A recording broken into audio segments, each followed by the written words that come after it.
Hello guys, welcome to the amazing science fact.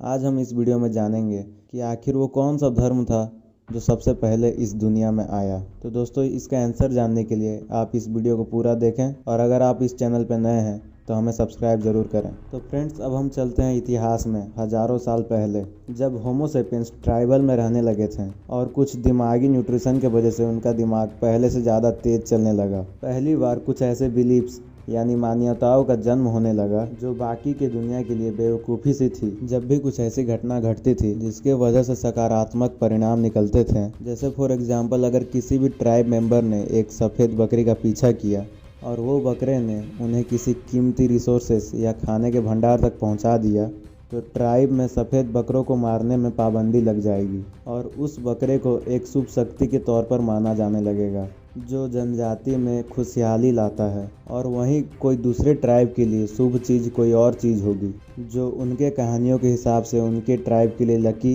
या मददगार साबित हुई है, फिर चाहे वो कोई पेड़ हो या कोई पशु पक्षी या इवन कोई पत्थर।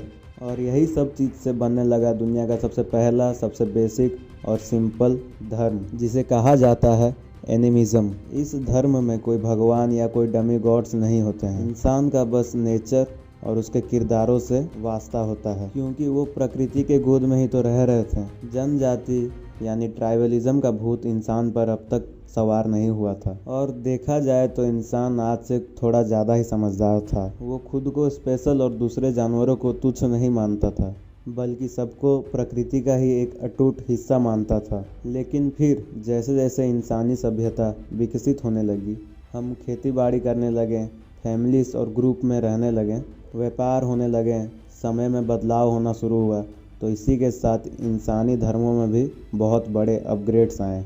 अब तक हम पशु पक्षियों को अपने समान ही मानते थे, प्रकृति का एक हिस्सा, क्योंकि हम उन्हीं के साथ जंगलों में रहते थे, खाते पीते थे, उन्हीं के साथ नंगे नहाते थे।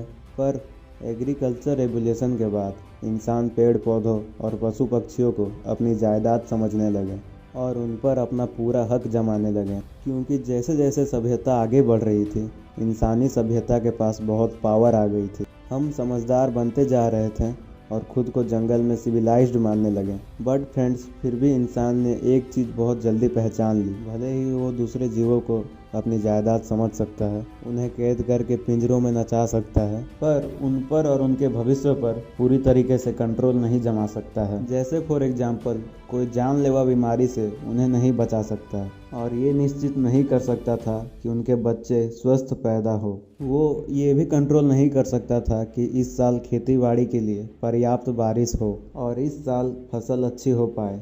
और इन्हीं समस्याओं के कारण उन्हें ऐसा लगा कि कोई तो भगवान है जो अच्छी फसल या फर्टिलिटी के लिए रेस्पॉन्सिबल होगा, और किसी तरह उन्हें खुश कर दिया जाए तो इन सब चीज़ों पर इंसानों का भी कंट्रोल हो जाएगा। और बस इसी सवाल से जन्म होने लगा पॉलीथिस्टिक रिलीजन का। वेल फ्रेंड्स, ये पॉलीथिस्टिक रिलीजन क्या है और कैसा होता है? तो पॉलीथिस्टिक मतलब बहुदेववादी, यानी वो धर्म जो एक नहीं बल्कि बहुत सारे गॉड्स के ऊपर बिलीव रखता है। जैसे हिंदू धर्म एक पॉलीथिस्टिक धर्म है, रोमन गॉड्स, इजिप्शियन गॉड्स और भी बहुत सारे गॉड्स, ये सभी पॉलीथिस्टिक थे। और फिर फ्रेंड्स, यहाँ से शुरू हो जाती है धर्मों में कुछ कट्टर मान्यताओं की, क्योंकि होमो सेपियंस अब भगवानों को खुश करने में लग गए उन चमत्कारों के लिए जो उनके हाथों में नहीं थे।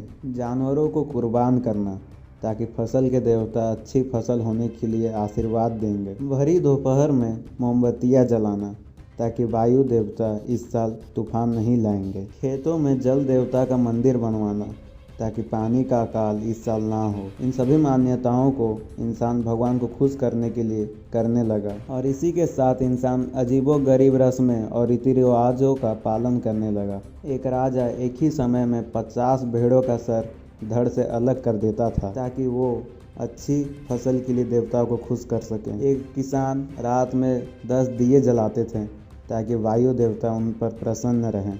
और इन सभी मान्यताओं का सिलसिला ऐसा ही चलते रहा। पर यह बात यहाँ पर ख़त्म नहीं हुई। धर्म के विकास का बस ये तो दूसरा ही पड़ाव था।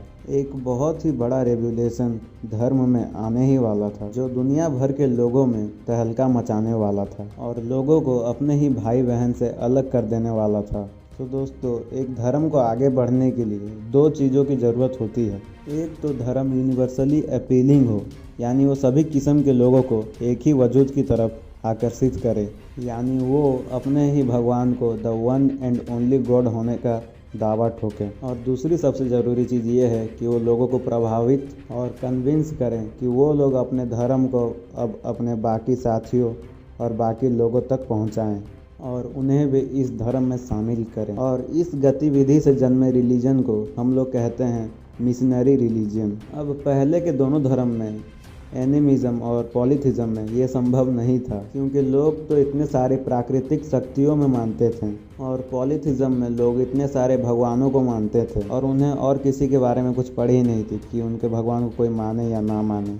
सभी के अपनी मान्यताओं के अनुसार अपने भगवान थे। और यही हाल उस समय के सबसे बड़ी सभ्यता द ग्रेट रोमन एम्पायर का भी था, जो बहुत सारे ग्रीक गॉड में मानते थे। लेकिन अब यहाँ से इन बेचारों का पीसफुल और टॉलरेंट धर्म नहीं रहने वाला था, क्योंकि उसी समय इज़राइल में कुछ ज्यूस यानी यहूदियों ने अपने लोगों को कन्विंस कर दिया था कि जीसस क्राइस्ट ही उनके मसीहा थे, जिनके जन्म के लिए उनके धार्मिक किताबों के अनुसार दुनिया इंतज़ार कर रही थी। फ्रेंड्स, इससे पहले ज्यूस लोग बस एक ही भगवान याहवे को मानते थे, पर इस बयान के बाद कुछ लोग जीसस को अपना मसीहा मानने लगे थे और इस तरह जन्म हुआ क्रिश्चियनिटी का। क्रिश्चियनिटी जुडिशियम के अंदर बना एक मोनोस्थेटिक धर्म है, यानी सिर्फ एक भगवान में मानने वाला, जो उस समय सभी धर्मों से बिल्कुल अलग था, क्योंकि दूसरे धर्म तो एक से ज़्यादा भगवान में मानते थे। और अब ये मोनोथिज्म दुनिया में कैसे बदलाव लाएगा और क्या क्या परेशानियां लाएगा। शुरुआती समय में क्रिश्चियन अपना धर्म बड़ी शांति से खुद में ही फॉलो करते थे, बट उसके बाद एंट्री होती है पॉल ऑफ टारिस की, जिसने लोगों को ये कन्विंस कर दिया कि भगवान हमारे पापों के लिए खुद क्रॉस पे चढ़े थे ताकि हमारे आत्माओं को मुक्ति मिल सके। और उन्होंने खुद इंसान का ही रूप लिया था, इंसान को इंसानियत का पाठ पढ़ाने। तो ये तो कुछ ऐसी चीज़ हो गई जो दुनिया के हर इंसान को पता चलना चाहिए, और ना ही सिर्फ ज्यूस को। और ये बयान से सभी क्रिश्चियन सहमत थे और वो लग गए पॉल के आदेश पर दुनिया में अपना धर्म का प्रचार करने। बिल्कुल वैसे ही जैसे एक कंपनी अपने प्रोडक्ट को लोकल मार्केट में सक्सेस होने के बाद ग्लोबल मार्केट में एंट्री देती है। फर्स्ट सेंचुरी एडी में हार्डली कुछ ऐसे लोग थे जो क्रिश्चियन जैसे मोनोथिस्टिक बातों को फॉलो करते थे। वंस अगेन, मोनोथिस्ट मतलब वो लोग जो एक ही भगवान को फॉलो करते हैं और तुम्हें कन्विंस करना चाहते हैं कि तुम भटके हुए हो और गलत भगवान को मान रहे हो, और हमारे भगवान को मानो क्योंकि हम ही सही हैं। बट एनीवे, यही मोनोथिस्टिक क्रिश्चियन के आंकड़े धीरे धीरे करके बहुत ज़्यादा बढ़ने लगे। धर्म को पूरे जोश और जुनून से दूसरों को बेचा जाए तो बढ़ेंगे ही ना। एक समय में क्रिश्चियन के फॉलोअर्स इतने ज़्यादा बढ़ गए पूरी दुनिया में कि उस समय के सबसे बड़ी सभ्यता द रोमन एम्पायर में भी कुछ लोग क्रिश्चियनिटी को फॉलो करने लगे। आपने कई बार रोमन गॉड्स के बारे में तो सुना ही होगा और ये तस्वीरें आपने देखी भी होंगी, लेकिन इन भगवानों की आज कोई पूजा क्यों नहीं करता? क्यों आज इजिप्शियन गॉड की पूजा नहीं होती और कोई उनमें इतनी मान्यताएं नहीं रखता? क्यों ये भगवान भी उसी तरह लुप्त हो गए जैसे हमारे भाई नियांदरथाल? मैं इसका जवाब आपको आगे बताता हूँ। रोमन एम्पायर एक पॉलीथिस्टिक एम्पायर था जिसमें एक से ज़्यादा भगवानों की मान्यताएं थीं और वो सभी दूसरे भगवानों को भी पूजा करने वाले लोगों को अपने राज्य में स्वागत करते थे। ऊपर से रोमन राजाओं के कुछ खास भगवान भी थे जो वो खुद मानते थे, लेकिन वो कभी भी अपने भगवानों को मानने के लिए या उनकी पूजा करने के लिए अपने लोगों को फोर्सफुली नहीं कहते थे। रोमन्स ने यहाँ तक एक एशियन भगवान सिबेल और एक इजिप्शियन गॉडेस आइसिस को भी अपने अप्रूव्ड भगवानों की लिस्ट में ऐड कर दिया। तो उन्हें आप काफ़ी लिबरल और टॉलरेंट कह सकते हो, लेकिन बस एक ही भगवान थे जिन्हें उन्हें अपने एम्पायर में ऐड करने में थोड़ी परेशानी हुई, और वो भगवान थे क्रिश्चियंस के भगवान जेसस। और जैसे आप इमेजिन कर सकते हो कि क्रिश्चियन के विचारधाराओं के अनुसार जेसस को मानना यानी दूसरे भगवानों पर विश्वास तोड़ देना, कुछ इस तरह जैसे कि क्रिश्चियन का भगवान बोल रहा हो कि सिर्फ मेरी ही और मेरी ही पूजा होगी और मान्यताएं रहेगी। क्रिश्चियंस को रोमन राजाओं के भी भगवानों का आदर करने के लिए कहा गया, जिस पर क्रिश्चियन हमेशा ही इनकार कर देते थे और कोई भी कॉम्प्रोमाइज़ करने के लिए तैयार नहीं थे। तो इस वजह से रोमन राजाओं ने भी क्रिश्चियंस पर बाधाएं डालना शुरू कर दिया। बट 3rd सेंचुरी एडी तक क्रिश्चियंस के धर्म प्रचार यानी मिशनरी एक्टिविटीज़ ने रोमन एम्पायर के भीतर ही बहुत से लोगों को क्रिश्चियनिटी में कन्वर्ट कर दिया था। और फिर 312 एडी में एक बहुत ही बड़ी ऐतिहासिक घटना हुई जिसने हमारे भविष्य को पूरी तरीके से शेप किया। 40 साल की उम्र में रोमन एम्पायर कॉन्स्टेंटीन ने अपने रोमन गॉड्स का साथ छोड़कर क्रिश्चियनिटी को अपना लिया और उन्होंने होली ओथ ले ली और बैप्टाइज ले लिए, जो कि क्रिश्चियनिटी के लिए एक बहुत ही बड़ा विजय था। इस घटना को इतिहास में द ट्रायम्फ ऑफ चर्च या फिर कॉन्स्टेंटिनियन शिफ्ट भी कहा जाता है। और इसके बाद क्रिश्चियनिटी से सारे बंदिश को जैसे आज़ाद कर दिया गया और खुलेआम इस धर्म का प्रचार करना फिर से लीगलाइज कर दिया गया। बट फिर इस कहानी में एक बहुत ही बड़ा ट्विस्ट आया, मोनोथिस्टिक रिलीजन। जैसे हमने जाना, धर्म का एक विकसित वर्जन है जो सिर्फ और सिर्फ एक ही भगवान को मानने के लिए मजबूर करता है और जिसमें मिशनरी एक्टिविटीज़ भी होती हैं, यानी बड़े पैमानों पर दूसरे धर्मों के लोगों को अपने धर्म में कन्वर्ट करना। लेकिन इस किस्म के धर्म में जितनी जल्दी से जल्दी ये पावर गेन करते हैं, उससे भी जल्दी इनमें बंटवारा हो जाता है। और जब ऐसा होता है तो वो बहुत ही दर्दनाक होता है। लाखों की मौत सिर्फ और सिर्फ मान्यताओं की वजह से। क्रिश्चियनिटी में भी एक बार ऐसा हुआ। कुछ क्रिश्चियंस बिलीव रखते थे कि जीसस हमारे पापों के लिए खुद कुर्बान हुए, तो हमें उन पर फुल फेथ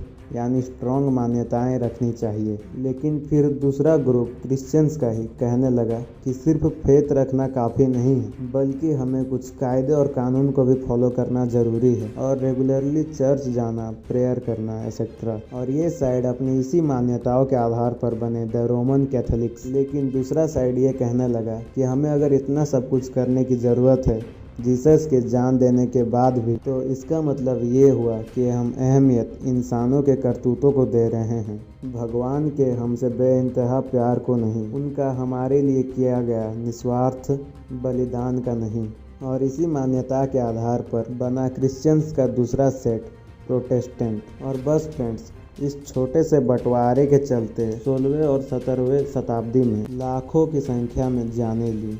सिर्फ 2 अलग मान्यताएं रखने वाले धर्म के बीच दंगे फसाद में 23 अगस्त 1572 में एक बहुत ही बड़े स्केल में कैथोलिक्स ने प्रोटेस्टेंट के कम्युनिटी पर प्लान्ड अटैक किए, जिसमें सिर्फ 24 घंटे के अंदर ही 30 से 50 हज़ार प्रोटेस्टेंट मारे गए। और इसे कहा जाता है सेंट बार्थोलोमेव डे मस्करे। और सिर्फ इस अकेले दिन में इस मोनोथेस्टिक धर्म के पुजारियों ने इतने जाने ली, जिसमें एक से ज़्यादा धर्म मानने वाले पॉलीथिस्टिक रोमन्स ने अपने पूरे इतिहास में उतनी जाने नहीं ली। और यहाँ पर धर्म शायद एक बदसूरत रूप लेने लग गया था, जिस चीज़ की कल्पना प्रकृति को पूजने वाले हमारे पूर्वजों ने कभी सपने में भी कल्पना नहीं की होगी। तो फ्रेंड्स, हमने इस वीडियो में जाना कि आखिर धर्म की शुरुआत कैसे हुई और उसके बाद उसमें कितने सारे बदलाव आए, जिसने पूरी दुनिया में तहलका मचा दिया और लाखों लोगों की जान ले ली।